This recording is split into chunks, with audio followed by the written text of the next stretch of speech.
Trong nhóm phépទាំងនេះថាធ្វើមិនដើម្បីទទួលបាន plugin ខ្ញុំយកមកប្រើអញ្ចឹងចូល Google មកយើង search ឈ្មោះ plugin ឬក៏ account Cameron របស់ខ្ញុំមកយើងចូលមក store ហ្នឹងយើងនឹងឃើញ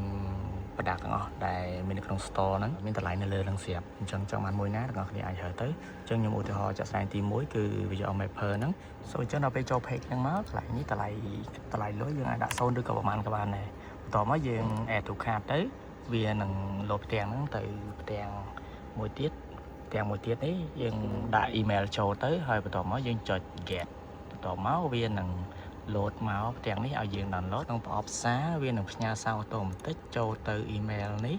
យើងគ្រាន់តែចូលក្នុង email ហ្នឹងក៏អាចចូលទៅ view content ហ្នឹងបានដូចគ្នាបន្ទាប់ពីចូល content ហ្នឹងយើងអាច download បានហើយពីទទួលបាន file ហ្នឹងហើយរបៀប install របស់វាយើងអាច double click វាលោតផ្ទាំង install ឬក៏